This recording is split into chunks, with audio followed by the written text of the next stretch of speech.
Well, the first time I met him, it was funny. He came over because he was a big drawer in Japan. Big drawer. Actually, the first tour that I was on, I wasn't actually on the tour. I worked with Sakaguchi, and then they took me on tour with them to show me what was going on. And he was on the tour, and he was just a big card. So after a couple of years, they had me in a match with him in the tag, and I looked up at him, and I'm going, man, is this guy big? You know, I just couldn't believe how big he was. But he was before he became injured and he started having problems and everything. He was one hell of a worker for a big guy. He set the standard for the Giants, you know. I don't think there's still a Giant today that could do what he did. What happened on the bus between you and Andre? There was an incident or something? Well, yeah. I was on the bus and Dusty Rhodes was on there, and actually Hulk Hogan was sitting behind me. And I used to sit 2 seats from the front, and he was in the back there. And I don't know if he was talking to Dusty. I think Chavo Sr. was on there too. And he started making these racist remarks, and he started throwing the N-word around and everything. And I'm like half sleeping. I can't believe what I'm hearing. You know, what? So then I said, Hogan, not Hogan, excuse me. I said, Giant, Andre. Yeah, what is it? I said, you watch your mouth. I said, I don't like what you're saying. I said, that's an insult to me, you know. And so he didn't say nothing. And then he, as the bus was going, he says, bad news. I said, yeah. He says, go fuck yourself. So I told the bus driver, pull over.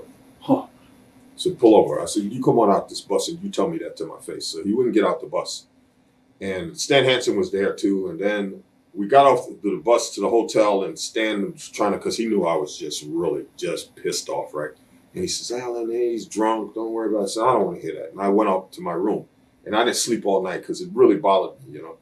So the next day, I came down early, and we were going to the next town, and I was waiting by the elevator. And as he got off the elevator, I said, Andre, I want to talk to you. Well, what is it? I said, let's go outside. He didn't want to go. I said, no, let's step outside. If I wanted to do something to you, I'd have jumped you as soon as he got off the elevator. Let's go outside right now. And I told him, I said, look, I don't appreciate the way you were talking on the bus. I said, you never hear me insult your people. He said, well, you know, I'm Polish and people. And I said, you don't hear that from me. I said, if you feel that way, that's your business. I don't have to listen to that nonsense, you know. I said, don't let me ever hear you say that again. So he apologized. And for quite a while there, it was tension between us. We never would speak. We were always on different tours, the same tour and everything, but we never spoke. But before he passed away, we buried the hatchet and, you know, we sat down and we talked about it. No, Hogan was over on the tour, I believe it was like in the early 80s, probably 1980 actually, and you teamed with Hulk on a lot of occasions. What was that like? Yeah, it was good, you know. Hulk was quite the character. I used to like to rib him a lot, you know, and he was something else. So let me go back on the story about Hulk. That incident with the Giant, he was actually sitting in the row behind me, and when I told the bus driver to pull over, and I actually had my earrings in, and I took them out and put them in my bag. Now, I didn't know this later. Hope told me this a couple of days later. He says, Alan, I'd like to tell you something. And I said, what is that? He says, you know, when I saw you reach out in your bag, he said, I ducked up under the chairs. What are you talking about? He says, well, I never seen nobody talk to Andre like this. I figured this guy's got a gun. He's going to come out. He's going to turn around. He's going to shoot him, look over, see me. And then he's going to shoot me too. I said, why did I do that? He said, I don't know, maybe you were mad. You're going to shoot everybody, you know? And he told me that. I just busted out laughing. I said, you kidding? He said, I swear, man. He says, I thought you were going to pull a gun out and shoot the guy. Wow. Were you involved in a match? I could be wrong. It was like Bigelow and Andre in Mexico when Andre had too many tequilas. And I remember that. Were you? What happened there? True story. You're talking about the one where he shit on me? Yeah. Okay.